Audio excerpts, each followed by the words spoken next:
They expect you to understand them, let it rain and nothing works. Almost everybody in Ghana is guilty of these excuses, politicians and pastors alike. The general stuff, oh, I forgot because of the rain, or caught by traffic. That one is very famous. Oh, I was sick. My mother is dead. My father died when I was born. You know, and so many excuses. It's too late. It's too dark. Can you touch on that for us? How is this problem really going to affect us, as not just as an individual, but as a whole nation? To forget your history, investments, and so many more. And there's one passage in here I wanted to read so that you can elaborate more on it. And I think this is one of the biggest problems that we have in Ghana. And in here he said, people promise but often fail to fulfill their promise. They give you time, but they are never sure to go by it. They call it African time or Ghanaian time, yet we do not have African or Ghana watch. They expect you to understand them, let it rain and nothing works. Almost everybody in Ghana is guilty of these excuses, politicians and pastors alike. The general stuff, oh, I forgot because of the rain, or caught by traffic. That one is very famous. Oh, I was sick. My mother is dead. My father died when I was born. You know, and so many excuses. It's too late. It's too dark. Can you touch on that for us? How is this problem really going to affect us, as not just as an individual, but as a whole nation? I realize that we all give excuses, and to me it has become part of us, like a culture. But it's not a positive culture. I realize that because we give excuses at parties, weddings, funerals, classes, name them, people go in late. Yeah. We all talk about being honest, and our understanding, maybe from my angle, I don't know from yours, is that you are supposed to come at 10. He comes at 10:30. To him, he's been honest. He has come all right. But to me, you're not reliable to be paid after 90 days. Where you see trust is working, everything works. And out of the $150,000 business, I made some profit, of course. Yeah. Now, without that guarantee, I couldn't have made that profit. Why couldn't you raise that up in Ghana?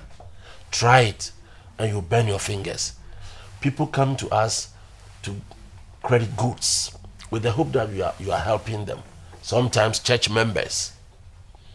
And when the time is due, after 60 days, you want your money back, it has to end up with all the excuses why you cannot make it. Sometimes they give you a check and it gets that. Yeah. It's not on it. You ask them again, all kinds of excuses. So I think that if we should stop these excuses, then we'll be aware of what we are after. And then we'll be seen to be honest and reliable people. Things will start working. So starting from yourself, I guess, is to be on time to things. That's also developing the trust then, isn't it? But I think my success lies on reputation. Yeah. Right? In the sense that I told you the background is poverty. I've been poor before. So I need your help. Then you support 10%. 10% of the need whilst you are doing the service within the 5 years. After the 5th year, the next principle is that you've got to invest some of the money that you've acquired. Now, during investment, that kind of money which is rolling, you can then use it to do the generosity that you want to do or the support that you need. I did it for 10 years. And after the 10th year, I realized my business has grown big enough that I could support my family members. People. Right now, I support over 50 people. And I have to be careful. Anytime on television, just after such a program, then the requests come all over the country. But I need also to do a little savings for posterity. So this book is for Ghanaians. It's a legacy, how you can be successful. If I have made it, I believe you listening to me right now, watching me, you can also make it. Yeah.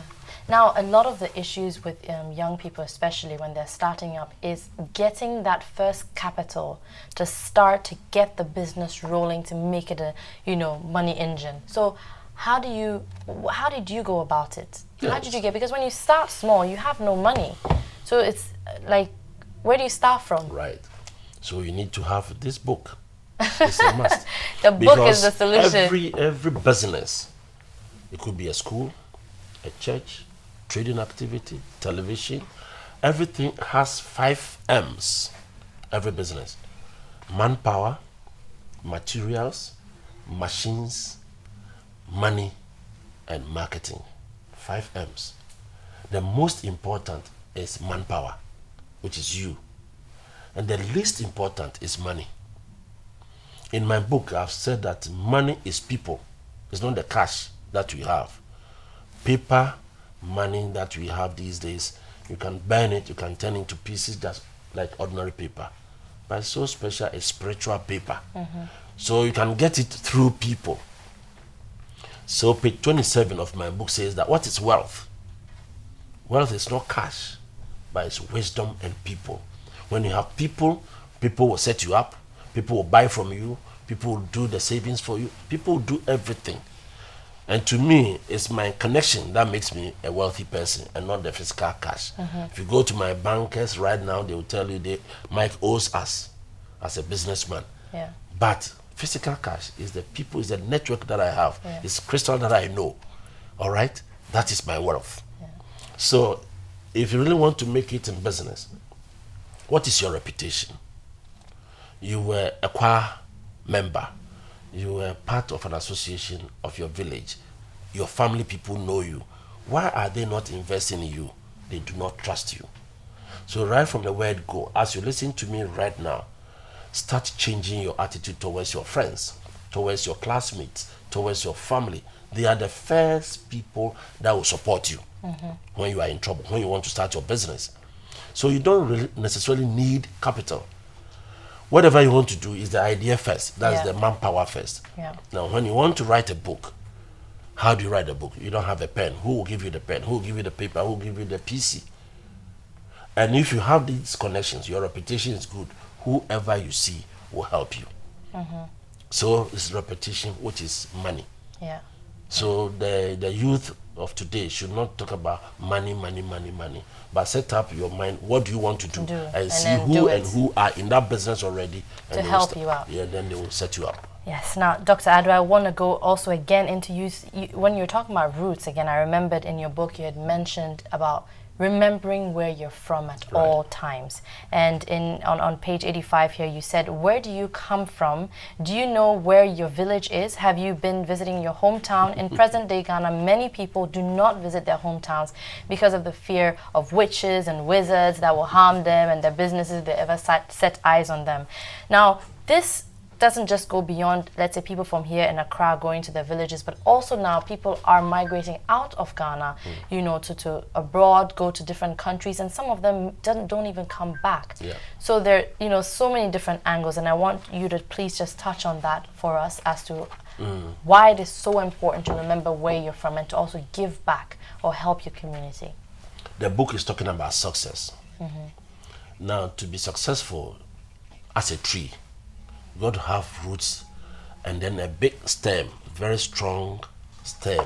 Before you get the branches, then the leaves and the fruits would come. Human beings are also living, just like the plants. Now, if you cut your roots, the stem and the branches and the leaves would die automatically. Now you look down upon your parents. You don't have value for your village. These were the areas and the people that you were born, bred, and brought up with. Now, for fear, which is a canker in our society, which does not really exist, it's not real, it's an illusion, it's an imaginary thing. Nobody have challenged a lot of people to show me the witch or the witchcraft in its real form. It's a phenomenon. And I would like to take this opportunity to tell people that it's something that is related to jealousy and envy in people, but it does not come real life for you to see. So I think that if you cut those roots, that your mom, your dad, your siblings are all practicing witchcraft, and that's why you fear them, I'm afraid that's not the case. Overcome that fear, and you'll be all right. Then you can be with them. I'll pray that we should stop talking about witchcraft and witches, which was a medieval thing in European circles. These days, it's scientific age. If your room is dark and you think that there's something there, a monster there which is going to kill you or whatever, just press on the wall and there will be light and you see everything in the room. Some of these things, if you don't challenge and see them in real life, that fear will be in you and you can never ever start anything. And if you even start for fear, you have something against you. Yeah. Roots, we can talk about it the whole day. People live in the cities and don't want to go back. And in fact, they even refuse their children to go back. Yeah. Those abroad who do not want to come back, I'm saying in the book, from research, they lose who they are. The culture is lost, and so they become desperate and frustrated. If you get frustrated, what follows? Hypertension, depression, all kinds of stuff. Right now, these days, Ghanaian children in abroad, they are forming gangs and stabbing one another and killing each other. But our culture abhors such a phenomenon. Well, because they've lost their roots, that's the problem. I know a friend whose kids were worrying him in UK. So he brought them down for 2 years. They changed completely when they went back. And our advice, they appreciate things more. Exactly. Then they realized that they were privileged to have those facilities instead of going into the gangsterism. I would advise that any Ghanaian abroad watching me, I would advise that a year or two in the life of your child before age 20, bring that person to go to school in Ghana.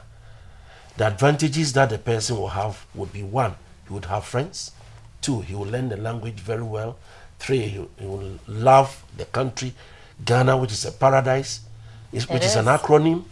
Ghana is glorious home that all nations admire. Glorious home all nations admire.